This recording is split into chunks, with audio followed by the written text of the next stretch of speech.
everybody, and welcome back to another episode of JaAR. JaAR, for those of you that may be new, stands for Joe and Amy Review, and this is our show where we review the Magic stories. And recently we have been finishing up, because we took a huge break, and by break I mean we did a lot of other stories in between, but we are continuing our review of the Battle for Zendikar / Oath of the Gatewatch stories. We have a few more to go, and this week we are back for Brink of Extinction by Kelly Diggs. Love Kelly Diggs. Right? My quick review, I mean, all of these authors have been, it's been so great to return back to their stories again. My quick review at the top of this one is this is 100% the kind of story that I love, and so you should read it. It shows like amazing characterization of these people and of their, you get to see their personalities, you get to see how they interact with one another. Just a great, great story. Yeah. My quick review is I liked it a lot. Not a lot about mental health, I feel, that I could speak to here. But I think there's a lot of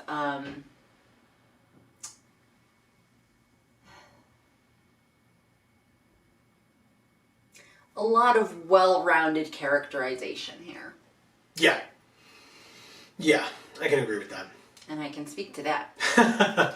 So, if that sounds interesting to you, and either you have not ever gotten a chance to read this story, or because it may have been a while, you're interested in going back and checking it out for yourself, the top link in the description down below will take you straight there so that you can read that story for yourself. We try to remove as many barriers as possible, get you to being able to read the story sooner rather than later. And then, of course, if you do leave to go do that, we would, of course, love it if you would then come back here and join us so that you can give us your opinions as well in the comments down below and compare and contrast them with ours. So definitely let us know any and all thoughts that you might have. That's what the comments are for. Before we get on to the full review itself, just a friendly reminder. Hi. Welcome. Thank you so much for being here. We hope you're enjoying everything that we're putting out here on all of our channels for this Geek for All family of channels that we have created. We have Video Games for All and Gluten Free for All as well. Links down in the description box below, so definitely go check that out. And don't forget, wherever you are, this channel or either of those, that if you are enjoying the things that we're doing, the best way to stay in touch with us and make sure that you are following along with everything that we put out, don't forget to subscribe and ring that bell so that you will get notifications whenever any of our videos come out, or if you're on this channel, you will also get notifications for every time we go live, which is going to be every Monday and Friday at 8 p.m. Eastern Time, right here. And as I said, if you're a fan of Magic the Gathering, you might want to stick around here, because on Mondays, every Monday at 8, we are playing MTG Arena. Typically we play limited. Sometimes recently we've been doing some viewer battles, so for Historic Brawl and things like that. So if that sounds interesting to you, we would love to have you join us. Like I said, 8 p.m. Eastern on Mondays, and then Fridays at 8 p.m. Eastern, we're playing whatever video game we happen to be playing at the time, and then the VODs go up on Video Games for All. Recently we have been playing through our first ever Nuzlocke of Pokemon Fire Red, so if that sounds interesting to you, or if you may not even know what that means, come check us out on Fridays, 8 p.m. Eastern. We would love to explain it to you. And find out. That's right. And we have some awesome people in chat for either of those streams, because we just have really awesome people who watch us. So if you are one of those people, thank you. And if you're not, come be one of those people. Come join us. We really appreciate having you. And then last but not least, don't forget, if you're really enjoying all the stuff, likes and shares go a very long way, and we really thank you in advance for any and all support that you are all willing to give. But, like I said, on to the full review itself. Brink of Extinction by Kelly Diggs. This is the Planeswalkers, after they've taken their oath, kind of coming together and meeting up again. So there was a meeting that happened previously during, I guess, Battle for Zendikar, where all the Planeswalkers met up, all the leaders on Zendikar met up, Tazri, Munda, etc., and they tried to make a plan of some kind so that they could work together to take down just Ulamog, because that's all there was back then. Okay. Now it's Ulamog and Kozilek, because that original plan failed.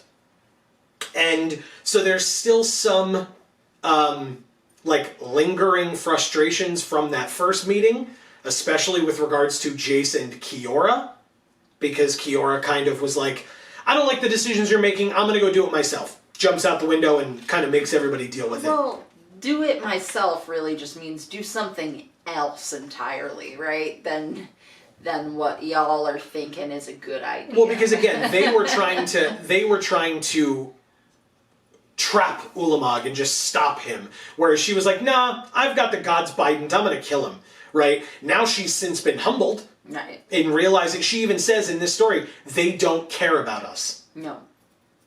And she didn't, because to her, she was basically a god. She had stolen the weapon of a god from a god. She had bested a god. Like, to her... Yeah, and gods were never something that she saw as being above her.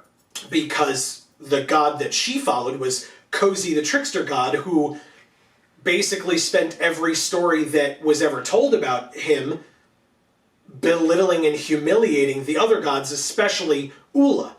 We now know that Cozy was who she came up against, and she was none too pleased about that fact, because he did not act like the friendly trickster god. He just ignored her and killed Vorthos and moved on with his life. I liked that the story started with, because this is all Jace, right? This is all told from Jace's perspective, but we get to see so many other people. And the interesting thing about Jace is, if you're telling a story from Jace's perspective, you get other characters' perspectives too, because he can read their minds. And so sure enough, this story starts with just that. Jace is reading characters' minds while listening to them talking, and he kind of says that it's like all getting a little jumbled up in there. And he gets to, like, Gideon says something, but he gets to hear what's actually behind what Gideon says.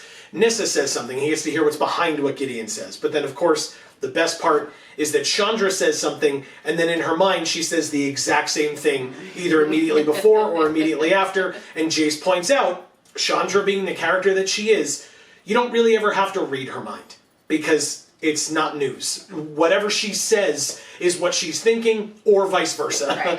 So there's not a lot of mystery there by, like, delving into her mind, which again, amazing characterization, absolutely hysterical, very humorous, despite the, like, difficult situation that they're in. But also, I would say, arguably very realistic.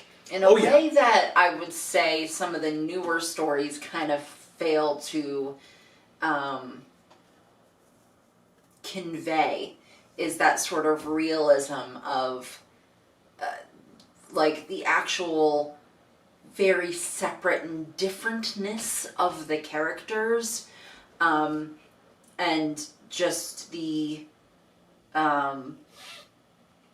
realism of the fact that, like,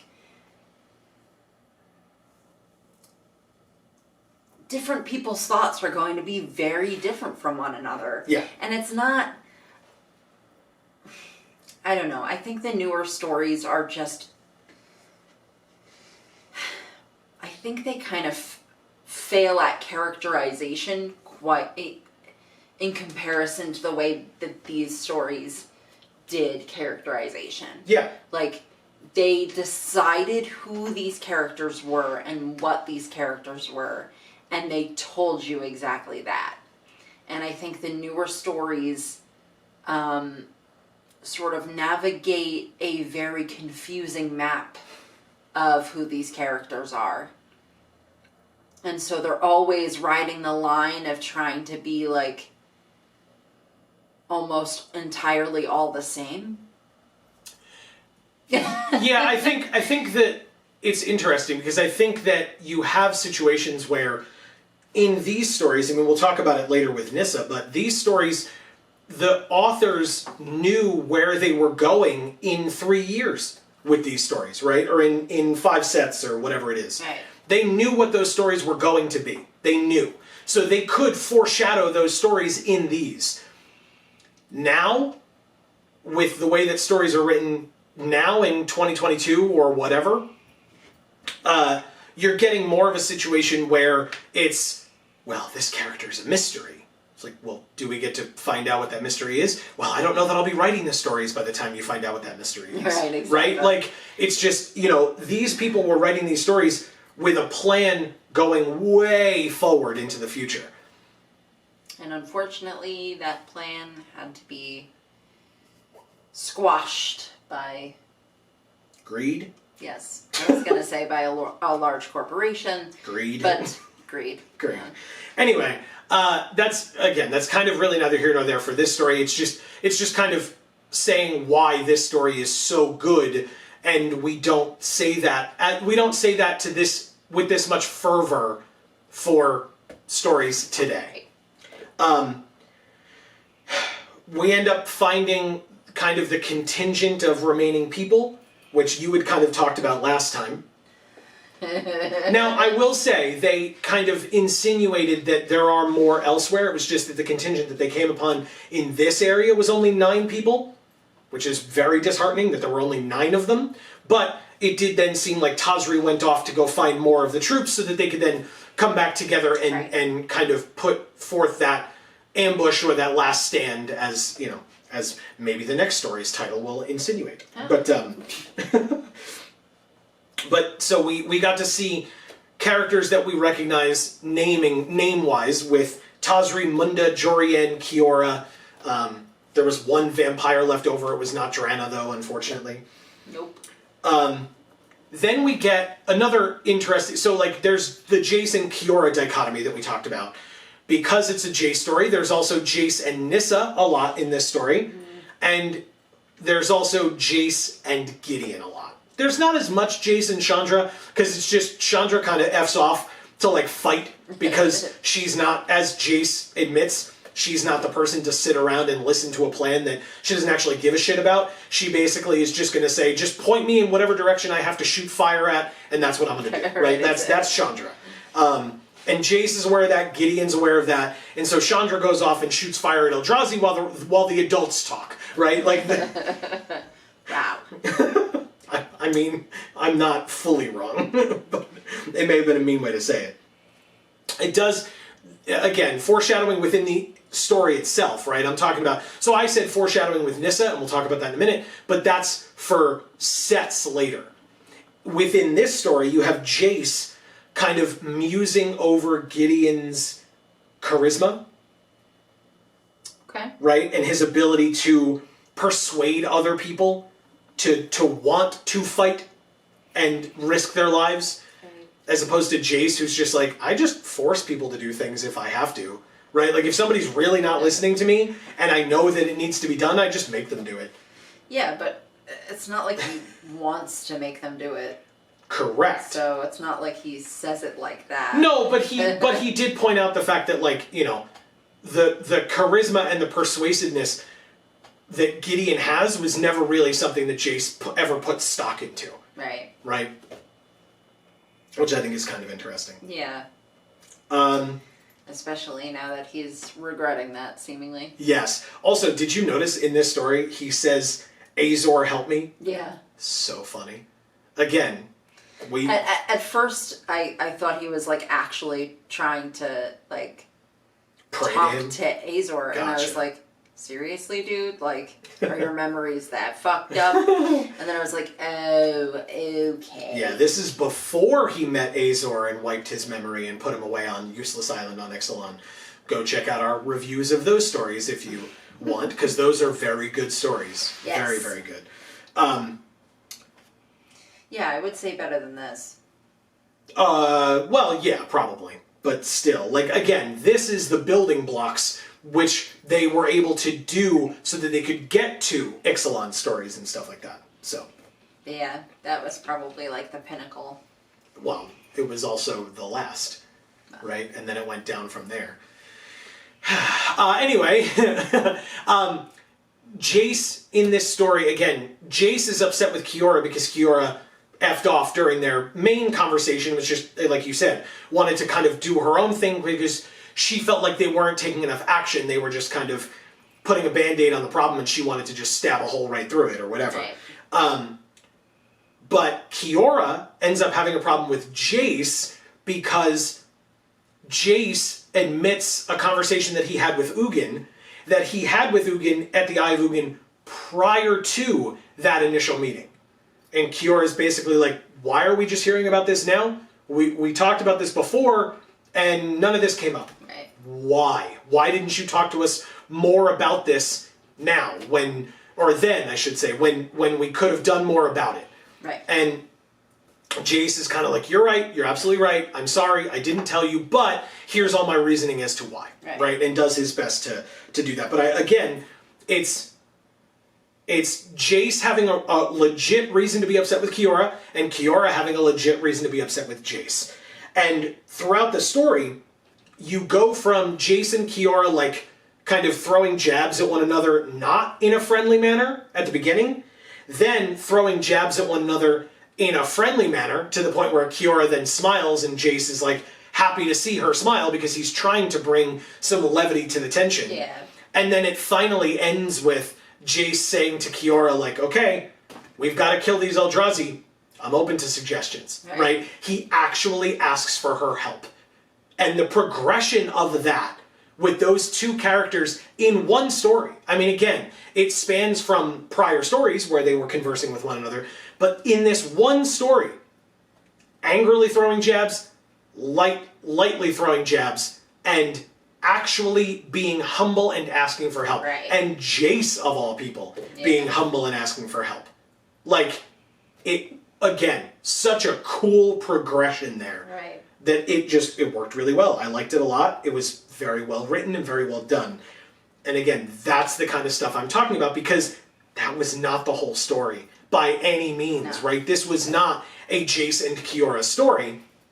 This was an everybody story, but the like minor aspect of Jace and Kiora was still a full fleshed out interaction with just the two of them interacting when they did, in getting that kind of up and down, which again, I loved that. Really, really nicely done. Jace gets upset with himself about the fact that he is doing what Ugin did. You and I talked about this a bit when it actually came up. Mm-hmm. Did you have more to say on the other topic? No. Okay. With Ugin kind of asking open-ended questions to try to get Jace to get to the answer, as opposed to just giving him the answer, even though Ugin already knew the answer, but he wanted Jace to be able to, like, get there. I think, I don't know, I think there's a little bit more to that. Sure, please. It's just, I think Jace was mad that he had to realize that Ugin was right. Fair. And so so he complained about having to talk like Ugin, but I think in reality he was just upset that Ugin was right and he was wrong. Yeah, that's fair. So that sounds like Jace. Yeah. Also, I mean, I thought it was funny because he was using the Socratic Method, which is, for people who are unaware, traditionally the method that law professors use to teach law in law school. It's a teaching method, period, but I think it's most famously used and stereotypically in law schools. And for folks who are watching our stuff over on Video Games for All, you'll know that Amy and I are playing through Phoenix Wright Ace Attorney right now on the channel, and you should definitely watch it. It's an incredible series, and we really love it. But I'm doing it, Amy's doing it as from the perspective of never having seen this type of game before, or that game, or a game like that before. And I'm doing it from never having seen the game before, but also being a licensed attorney myself. Right. So, you know, kind of, it's very interesting to look at it from both perspectives. So I encourage you to check it out. But yeah, so I appreciated that he was basically using the Socratic Method, and then he was like, God damn it, now he's got me doing it. You know, like he was like upset. But like you said, that there was a reason for it. Yeah. I think certain things need to be explained certain ways. And there's just not necessarily always a different way to do that. Yeah. Or to do it well. So, you know, I don't think that he should have been so upset about it. I think that he should have realized that there was a level of importance to telling them the reality of what Ugin had told him, and describing it the same way Ugin did, so that there wasn't a miscommunication, you know, a translation error there where, you know, Jace is like, well, we're gonna have to kill them, but we can't kill them, but we have to kill them, so let's go do it. Right. You know, if he didn't go into the detail and the intricacy of the way in which Ugin described Right. what this was going to be like. Yeah, the metaphor of it. These people were not going to get it, right? They were just not going to understand what they were agreeing to. Yeah. And that's not okay. Yeah. Also, they didn't mention it in this story, so it's possible that I'm reading into it with my own experience, but I also took it as, like, Jace is used to being the smartest guy in the room, right? Whether it's because he can read everybody else's minds also, or whether it's actually because he truly is the smartest guy in the room. So he knows what everybody's thinking because he can read their minds and because he knows, you know, enough about different people and their proclivities and things like that. He may very well know that he wouldn't be able to just walk up and say, we have to kill them. Right. They'd say, why? Why didn't we do that before? What's the difference now? What? And with all of those questions, didn't you say that we couldn't do that? right? And so with all of those questions, instead he let them get to that conclusion on their own by asking those open-ended questions that really could only be leading them to the only answer that would be possible, right? Which is, oh, it's the man's hand in the pond. Well, we could cut the hand off or shove a spike through the hand, or we could pull the man in and drown him in the water. But it's also defending himself in what they've already done towards this goal, right? So, you know, it's a way for him to also explain, this is why we did things the way we did them firstly, and why we have to do things the way we have to do them now secondly. Right. Right? So, like, it wasn't just explaining, well, here's the new plan. It was explaining, well, here's the new plan, but also, this is why I didn't tell you these things, and this is why we had to execute things a certain way, and this is why we have to execute things a certain way now. Yeah. And we're hoping to arrive at this conclusion, but we don't know what to expect when we get there, or, you know, it's also not something we can guarantee in any kind of capacity. Right. So I think explaining it to them the way that Ugin explained it to him was the only way he was going to be able to, you know, hit all those bases in the shortest period of time. And actually get them to understand all of it. You know? Sure, yeah. Let's talk about Nissa. See the smile come on Amy's face when we start talking about Nissa, but let's talk about why would you smile when for folks who may not have watched the show. This is my favorite. It's our avatar when we play Arena, Yes. so for a reason. But yes, I found it interesting because, you know, this story talked a lot about Nissa. It talked about her abilities. It talked about, again, her relationship with the plane, because one, she's from here, but two, she speaks to the plane, like Zendikar is her friend. And I realized that we were finally getting back to Nissa being the focus. She was, in the Battle for Zendikar stories, very heavily the focus. And then, because it became so much bigger than her, literally and figuratively, it kind of became a little bit of everybody once we got into Oath of the Gatewatch, right? We had to hear from Kiora, and Chandra, and Gideon, and Jace, and Obnixilis, and the Jorian, and everybody at Tazri, Drana, etc. Like, all of these people had to have their own stories so that we could get everything that was going on. And now that we're in the kind of at the climax of Oath of the Gatewatch stories, basically. Yeah. Nissa gets to come back as the character of import, basically. And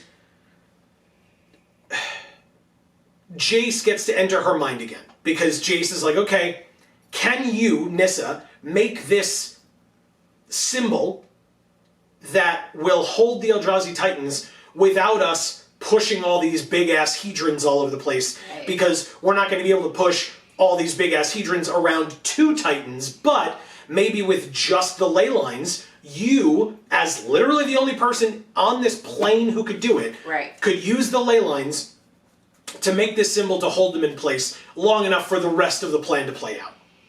So can you take the power that you were using before and multiply it times 10 to do essentially the same exact thing, but without the help of the hedrons, which but you kind without of need. help? Yeah.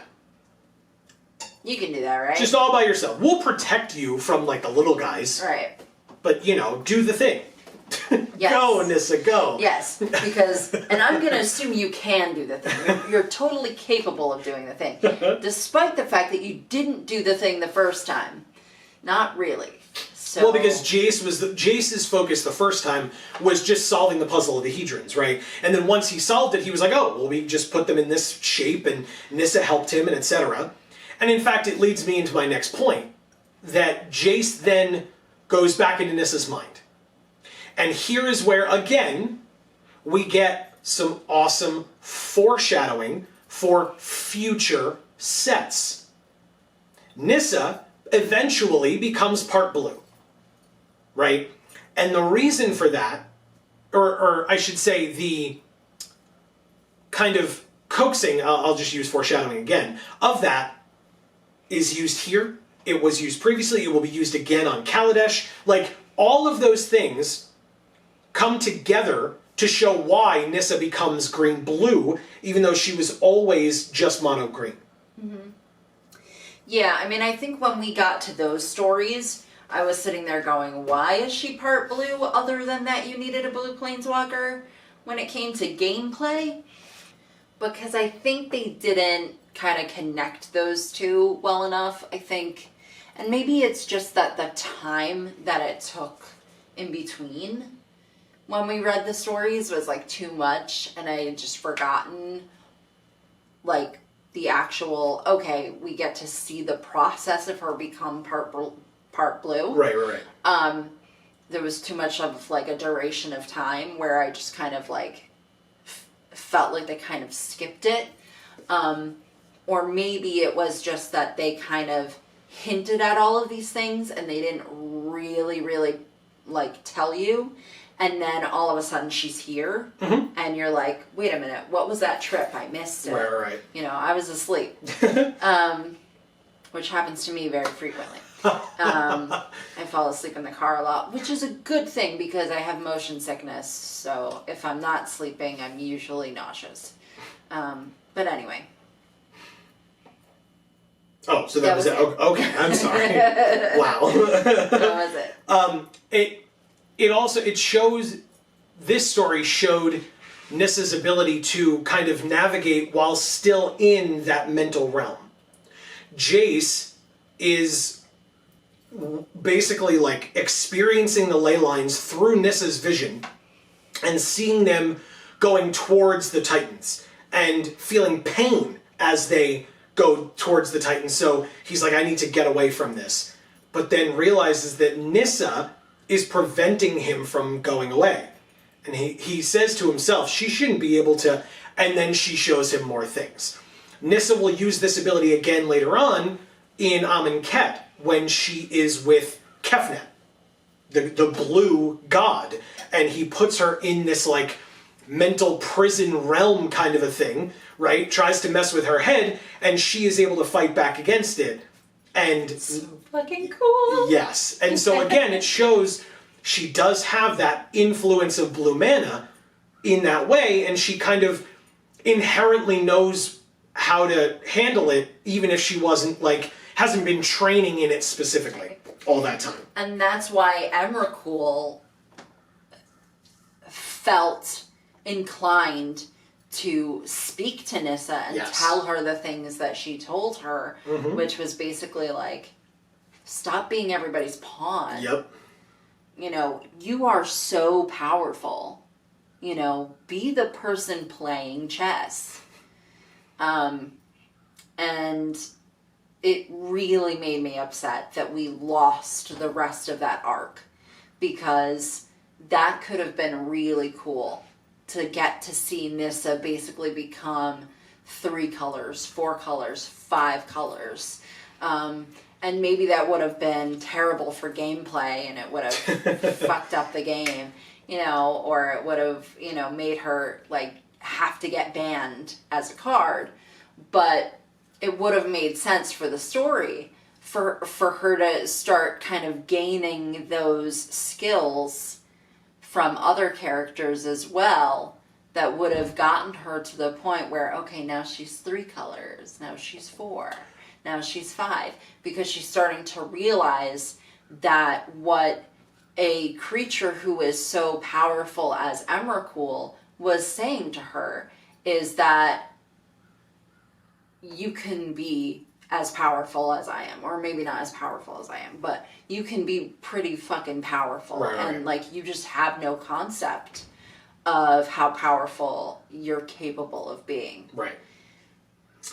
Yeah, I mean, technically, don't forget, Nissa became green-black in Zendikar Rising, but they didn't really explain it, so there's kind of that aspect. But again, they just needed a black planeswalker. Yep.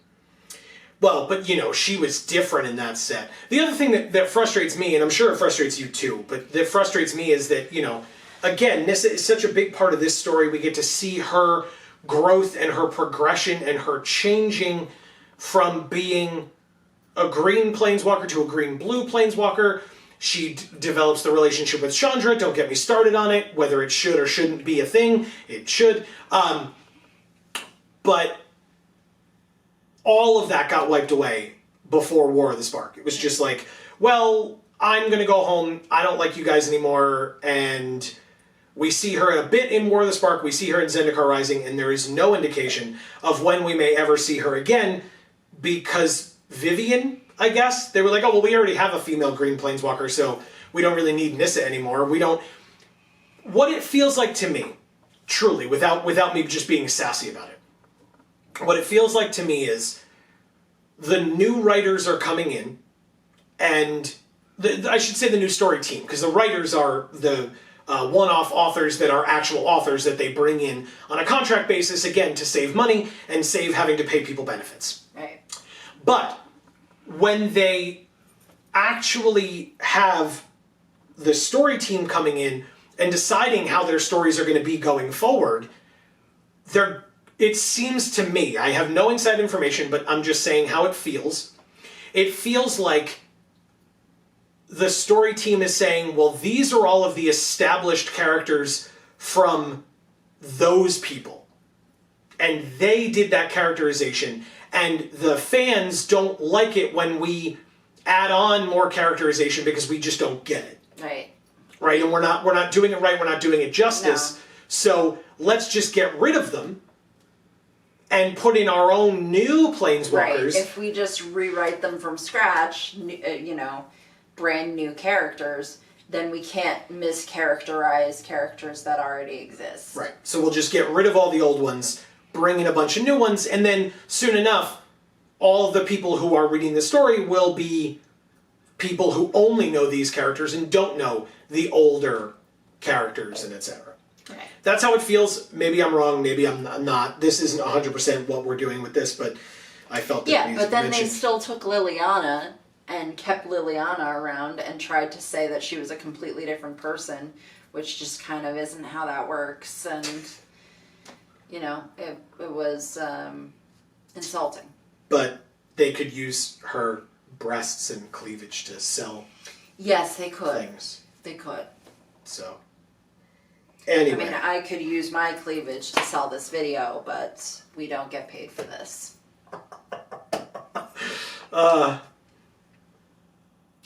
Now I'm trying to think of what ways we could use it. Never mind. Anyway, so let's... it's not true. I'm not doing that. That's not the point. No, it's not. So let's get back to the story. So then we have... It eventually comes...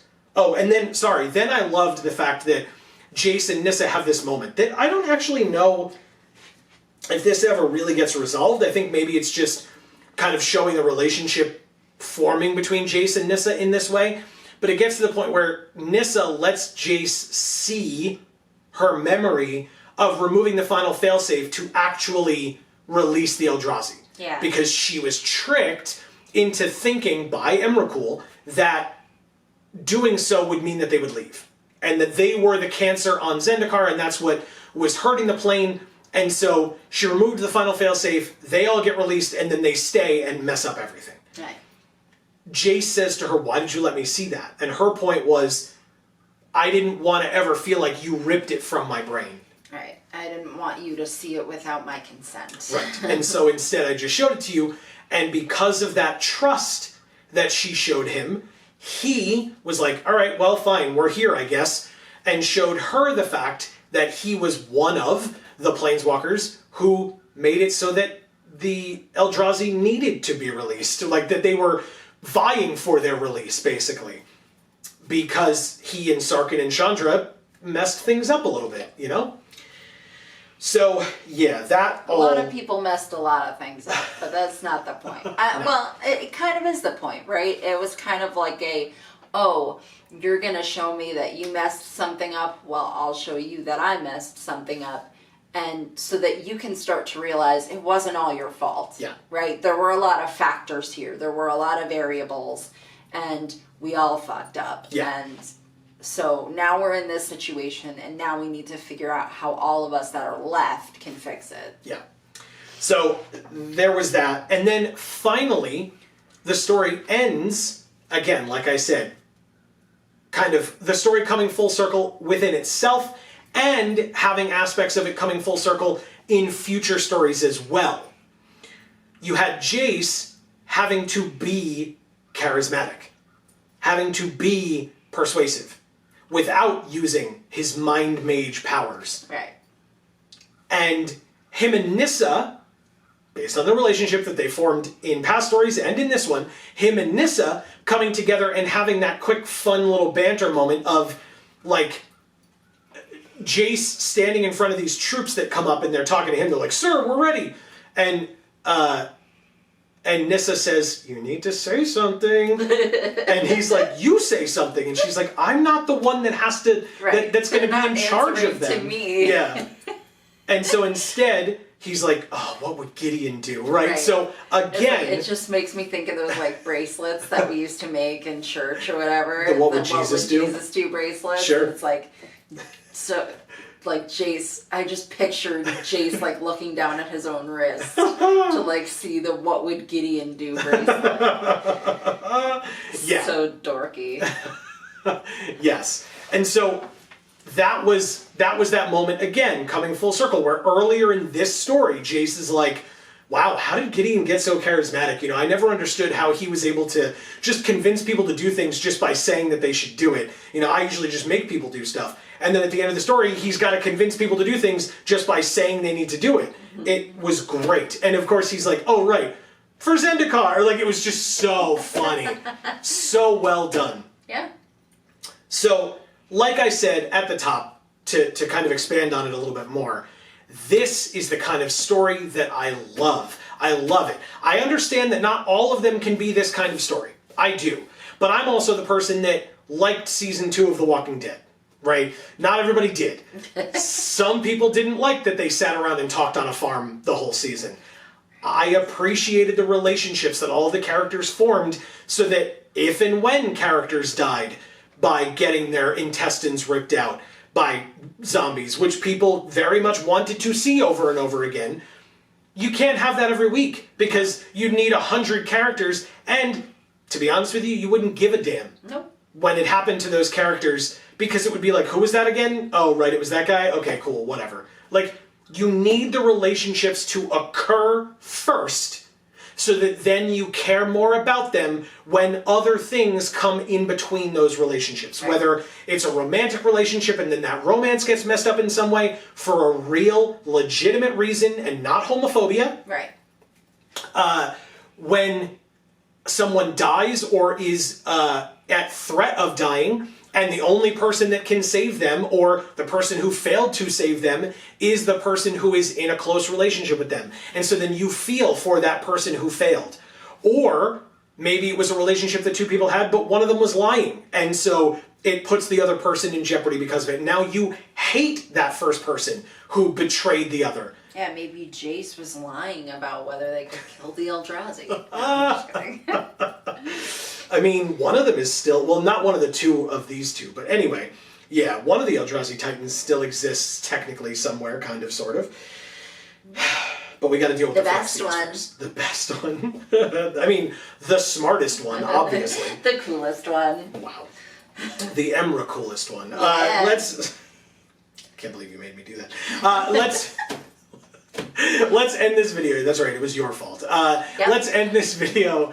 Thank you all so very much for being here. I made you do something just by saying you should.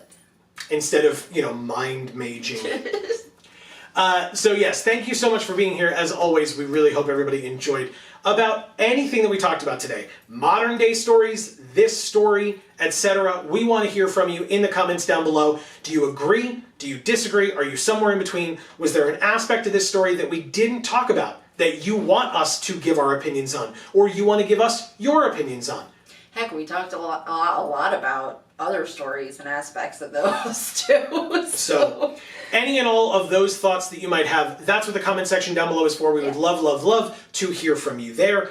And hey, joining us in a discussion about an old story while bringing in aspects of still old stories that were newer than this one and modern stories and comparing, contrasting, discussing them is a really great way for all of you to join us as we show off our... Hashtag Vorthos Pride. That's right. We will be back with 2 more of these before... For Zendikar. That's right. Before we go into Dominaria United stories, so definitely stay tuned for that. Thank you so much for being here. Like I said, as always, we hope you enjoyed. But for now, from us here at the Geek for All family of channels, I have been Joe. And I'm Amy. And as we always say, in whichever video of ours you watch next, we will see you all next time. Thanks, everybody.